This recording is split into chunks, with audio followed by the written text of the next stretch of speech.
Bendiciones, amados hermanos, Dios me los bendiga. En esta oportunidad tengo el deseo de poder compartirles una enseñanza, trazos doctrinales. En esta oportunidad quiero hablarles sobre la salvación encriptada dentro de la parábola del buen samaritano. En esta oportunidad doy gracias a Dios por el privilegio que me da de enseñar su palabra y espero sea de bendición esta enseñanza. Amén. Vamos a hablar sobre qué es lo encriptado. Es una palabra correcta para indicar en el ámbito de la informática y la comunicación la acción de preparar un archivo o un mensaje para que solo pueda interpretarse si se disponía de su contraseña o su clave. La parábola es un mensaje que enseña el reino de Dios. Cuando hablamos de parábolas es todo concerniente a los misterios del Olam, de la eternidad.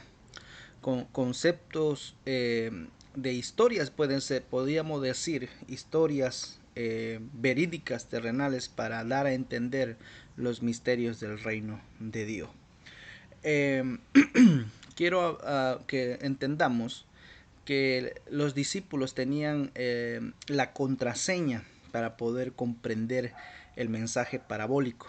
Y los judíos, los de ese momento, los de las sinagogas, no se les había concedido que comprendan los misterios del reino. Por eso que les hablaba en parábolas. Ya los discípulos los interpretaban.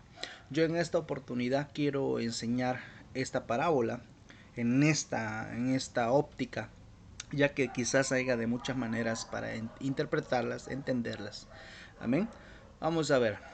Lucas capítulo 10, versículo 30 al 35 dice: Respondiendo Jesús dijo: Un hombre descendía de Jerusalén a Jericó y cayó en manos de los ladrones, los cuales le despojaron e hiriéndole se fueron dejándole medio muerto. Aconteció que descendió un sacerdote por aquel camino y viéndole pasó de largo. Asimismo un levita llegando cerca de aquel lugar y viéndole pasó de largo. Pero un samaritano que iba camino vino cerca de él y viéndole fue movido a misericordia. Y acercándose, vendó sus heridas, echándoles aceite y vino, poniéndoles en su cabalgadura, lo llevó al mesón y cuidó de él otro día al partir. Sacó 2 denarios y los dio al mesonero y dijo: Cuídamele, y todo lo que gastes de más yo te pagaré cuando regrese. Amén. Entonces notamos esta parábola. Es una parábola de la cual nosotros necesitamos la interpretación, pero a la luz de la palabra de las Escrituras, quiero dar esta óptica sobre la salvación nuestra, cómo se origina la salvación nuestra, nuestro desarrollo, dónde estábamos, hasta dónde hemos llegado y todo la bendición de Dios. Amén. Entonces vamos a ver sobre esta parábola. En el verso 30 nuevamente repetimos, dice: Respondiendo Jesús dijo: Un hombre descendía de Jerusalén a Jericó y cayó en manos de ladrones, los cuales le despojaron e hiriéndole se fueron dejándolo medio muerto. Está hablando de un hombre que descendía de Jerusalén a Jericó. Número 3, cayó en manos de ladrones. Número 4, fue despojado y le hirieron. Y número 5, lo dejaron medio muerto. En esta óptica nosotros podemos entender que este hombre estaba en Jerusalén y vino a Jericó. Podemos entender que también Jerusalén puede representar la Jerusalén celeste, el reino, la ciudad de Dios que tiene allá en el cielo, del cielo, que vino a Jericó la tierra. Eso lo vamos a ver un poquito más adelante para que me lo vaya usted entendiendo de una mejor manera. Amén. La palabra hombre viene de una palabra griega que es antropos, que significa hombre, ser viviente y humanidad. Cuando hablamos de uno estamos hablando de un grupo de conglomeración en solo un conjunto. Podríamos decir que este hombre representa la humanidad entera, que este hombre es la representación nuestra, que estábamos lejos de Dios. Amén. Número 2, este hombre descendía de Jerusalén a Jericó. Dice que descendía, bajaba a Jericó. Entonces, yo quiero que usted vea que Jericó significa dulce aroma, lugar fragante, y deleites. También significa deleite. Yo quiero que usted vea que quiero circunscribirme más en esta palabrita donde dice deleites. Dice que iba a Jericó a deleites. Jerusalén es el lugar donde llevan un protocolo de ordenanzas de agradar a Dios. No permaneció ahí, sino que iba buscando los deleites de este mundo.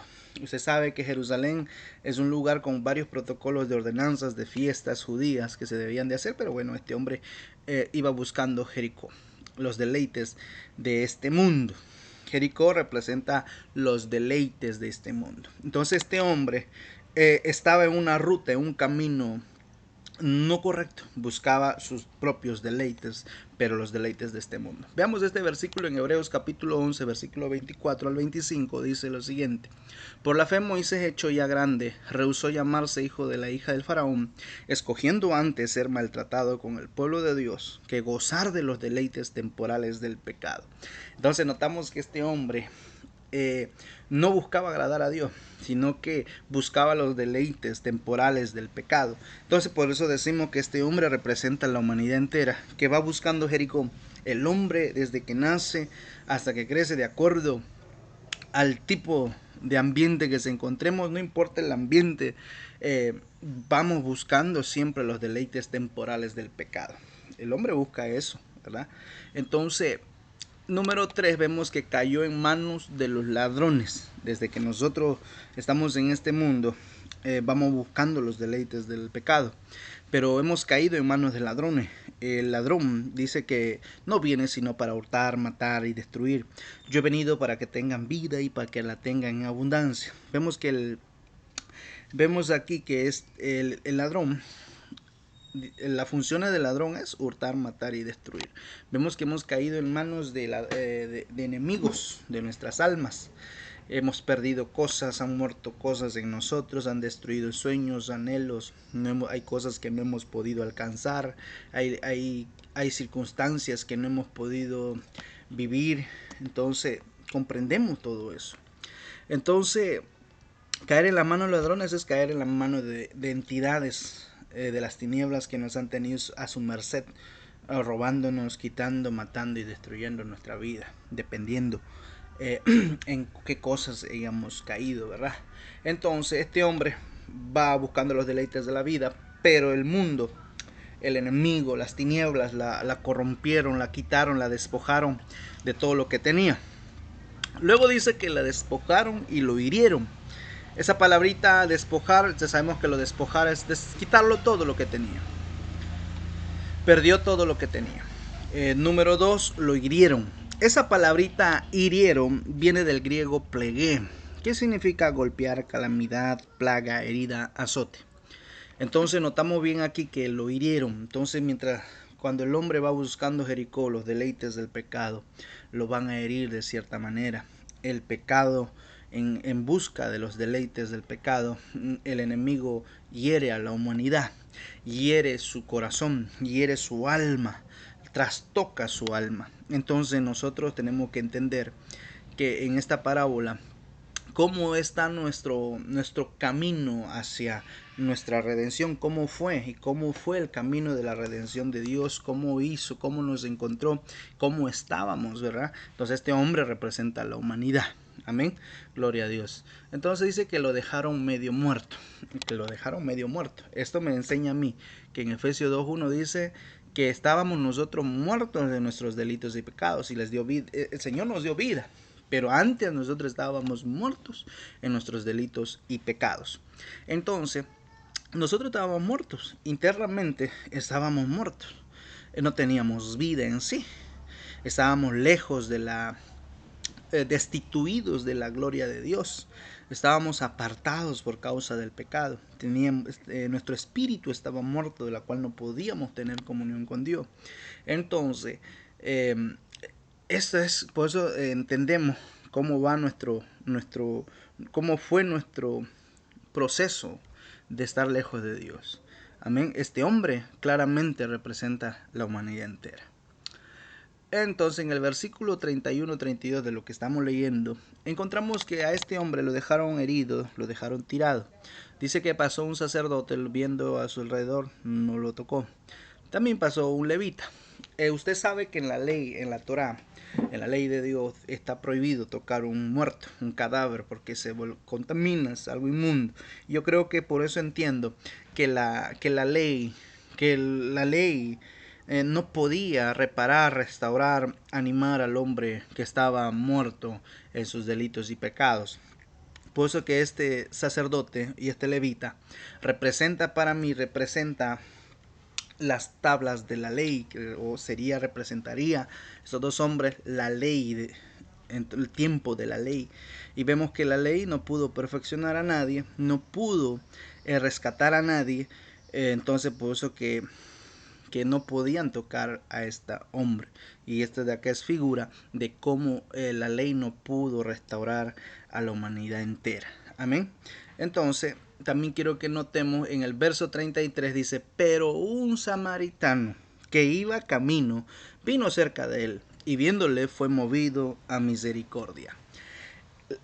Cuando hablamos de un samaritano, estamos hablando de que es de una región tal. Por ejemplo, venía este samaritano, lo dicen samaritano porque es de Samaria. Entonces entendemos que él viene de Samaria. Y Samaria significa monte de vigilancia. Y a mí me sorprende porque él venía del monte de la vigilancia. Él era samaritano, era del monte de la vigilancia. Para mí este samaritano representa a Cristo que nos observa y decidió venir a nuestra ayuda. Estaba en el monte de la vigilancia, ahí en el trono de Dios, y en un momento dado Él viene por amor a nosotros porque Él se acerca, nos miró y fue movido a misericordia. Por eso que Él vino por nosotros, se apareció en nuestras vidas. Por eso que en Hebreo capítulo 10 versículos 5 y 8 dice, por lo cual al entrar en el mundo, dice, sacrificio y ofrenda no has querido, pero un cuerpo has preparado para mí. En holocausto y sacrificio por el pecado no te has complacido. Entonces dije, he aquí yo he venido, en el rollo del libro está escrito de mí, para hacer, oh Dios, tu voluntad. Habiendo dicho arriba, sacrificio y ofrenda, y holocausto y sacrificio por el pecado, no has querido, ni en ellos te has complacido, los cuales se ofrecen según la ley. Entonces vemos que Jesús viene del monte de la vigilancia, toma cuerpo y viene por la humanidad entera, viene al encuentro nuestro él fue movido a misericordia, por eso que él dio su vida por cada uno de nosotros. Amén. Jesús fue enviado por Dios, porque de tal manera amó Dios al mundo que dio a su Hijo unigénito para que todo aquel que cree en Él no se pierda, mas tenga vida eterna. Entonces vemos que Jesús fue enviado por Dios para el encuentro con la humanidad, con la antropos, con el hombre, con la humanidad entera. Vino a salvarnos, vino al rescate nuestro, vino a sacarnos del estado de muerte y que tengamos vida. Amén. Entonces dice que él fue movido a misericordia. En 2 de Pedro 3:9 dice, el Señor no se tarda en cumplir su promesa, según algunos ya lo tienen la tardanza. Algunos entienden la tardanza, sino que es paciente para con vosotros, no queriendo que nadie perezca, sino que todos vengan al arrepentimiento. Entonces vemos que fue movido a misericordia. Dios no quiere que nadie se pierda, por lo tanto envió a Jesús y quiere que todos procedamos al arrepentimiento. Quiere que procedamos a cambiar nuestra vida, a cambiar y a buscarle. Amén. Gloria a Dios. Luego vemos en el verso 34, dice, acercándose vendó sus heridas, echándoles aceite y vino, y poniéndole en su cabalgadura, lo llevó al mesón y cuidó de él. Acá vamos a ver que el ministerio de Jesús, cuando él lee el pergamino donde estaba hablando de Isaías, él estaba leyendo esta parte de Isaías 61, versículo 1 al 3. Vamos a leerlo.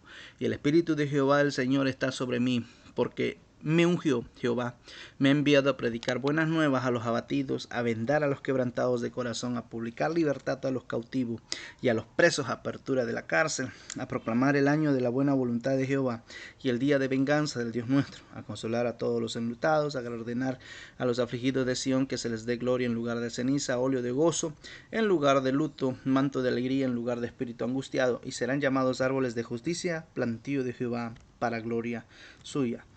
Vemos que cuando acá dice que el samaritano vendó sus heridas, es el ministerio que Jesús estaba ya haciendo. en la humanidad. Jesús es de su parte de su ministerio. Por eso que en Lucas 4:18 Jesús lee incluso esa parte. Hoy se ha cumplido esta escritura. El Espíritu del Señor está sobre mí por cuanto me ha ungido para dar buenas nuevas a los pobres. Me ha enviado a sanar a los quebrantados de corazón, pregonar libertad a los cautivos, vista a los ciegos, a poner libertad a los oprimidos, a predicar el año agradable del Señor. Amén. Ahí dice enviado a sanar los quebrantados. Vino es a sanar, en la Isaías dice vendar, ¿verdad? Entonces podemos comprender aquí algo importante. Ya es el ministerio que Jesús estaba cumpliendo en esa parábola que estaba él explicando. Amén. Entonces, pero dice que le devolvieron, les puso echándoles aceite y vino. Entonces tenemos que entender que el aceite representa la honra, devolvió la honra, le dio honra, sanó la herida de la honra. En la humanidad, muchos de nosotros hemos sido deshonrados, hemos pasado momentos difíciles, hemos perdido esa honra. Por eso que en Jueces 9:9 el aceite representa también la honra. Mas el olivo respondió: he de dejar mi aceite con el cual en mí se honra a Dios y a los hombres para ir a ser grandes sobre los hombres. Entonces le estaban dando aceite, honra al hombre para que pueda honrar a Dios y para que él sea honrado también. Amén. Eso representa el aceite. El vino representa el gozo, según Jueces 9:13. Y la vid le respondió: he de dejar mi mosto que alegra a Dios y a los hombres para ir a ser grandes sobre los árboles. Entonces vemos que la vid está diciendo que el vino, el mosto, sirve para gozar. Entonces por eso que decíamos que representa el gozo. Entonces una persona, la humanidad entera, cuando viene a Cristo y Cristo procesa su corazón, viene en el proceso de restauración. Nosotros hemos empezado a recuperar la honra, a recuperar nuestro gozo, cosas que hayamos perdido. Amén. Y dice, y poniéndole en su cabalgadura, lo llevó al mesón. El mesón representa la iglesia. La iglesia.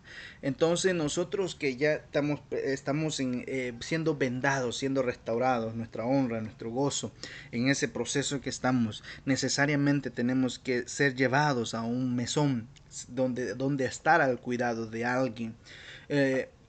Por eso que el mesón representa la iglesia, y he venido diciendo que en la iglesia están los 5 ministerios, y puede leerlo en Efesios 4:11, todas las funciones de los 5 ministerios que están en el mesón. Amén.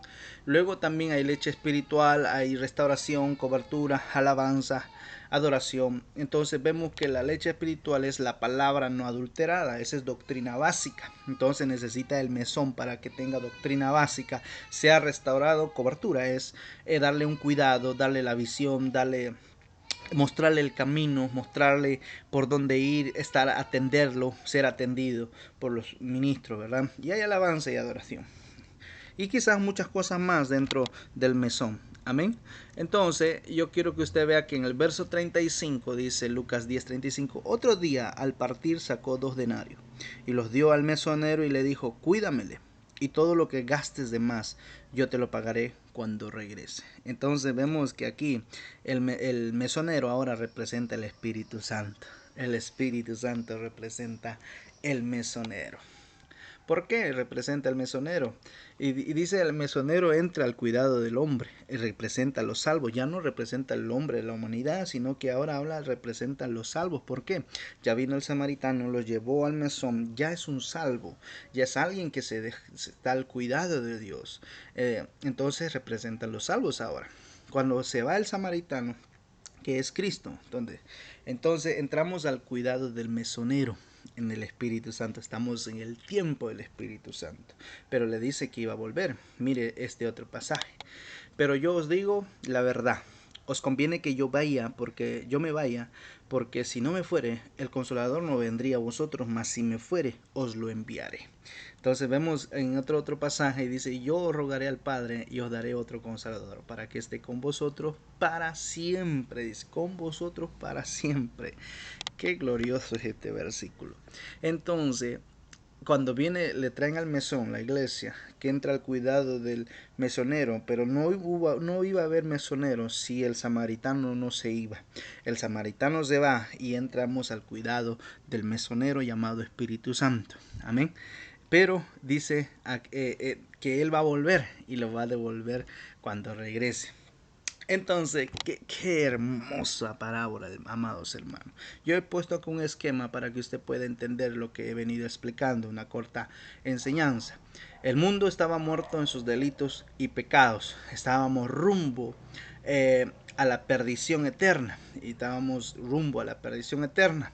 Podemos ver que la ley no pudo salvar a nadie, el sacerdote y el levita que representan la ley en ese tiempo. Nuestro samaritano venía del monte de la vigilancia. Él viene a morir en la cruz por nosotros, a traer restauración, honra, gozo a nuestras vidas, lo que hayamos podido perder. Nuestro samaritano vino, nos salvó de la muerte y el pecado. Gloria a Dios. Entonces vemos que luego nos llevan al mesón, necesitamos mesón. Y luego también el Señor envía el mesonero, que es el Espíritu Santo. Por eso que en Gálatas 2:16 dice, sabiendo que el hombre no es justificado por las obras de la ley, sino por la fe de Jesucristo. Nosotros también hemos creído en Jesucristo para ser justificados por la fe de Cristo y no por las obras de la ley. Por cuanto por las obras de la ley nadie será justificado. Entonces, notamos eso, esta enseñanza de ahora. Vemos que dice, cuídamelo hasta cuando yo regrese. Pronto volverá nuestro samaritano y estaremos con él. Ese se llama la venida de Cristo a nuestras vidas. Y nosotros, la humanidad, los salvos, seremos llevados en el arrebatamiento con nuestro Señor Jesucristo. Amén. Dios me lo bendiga a cada uno de ustedes, amados hermanos. Que tengan bonito día. Amén.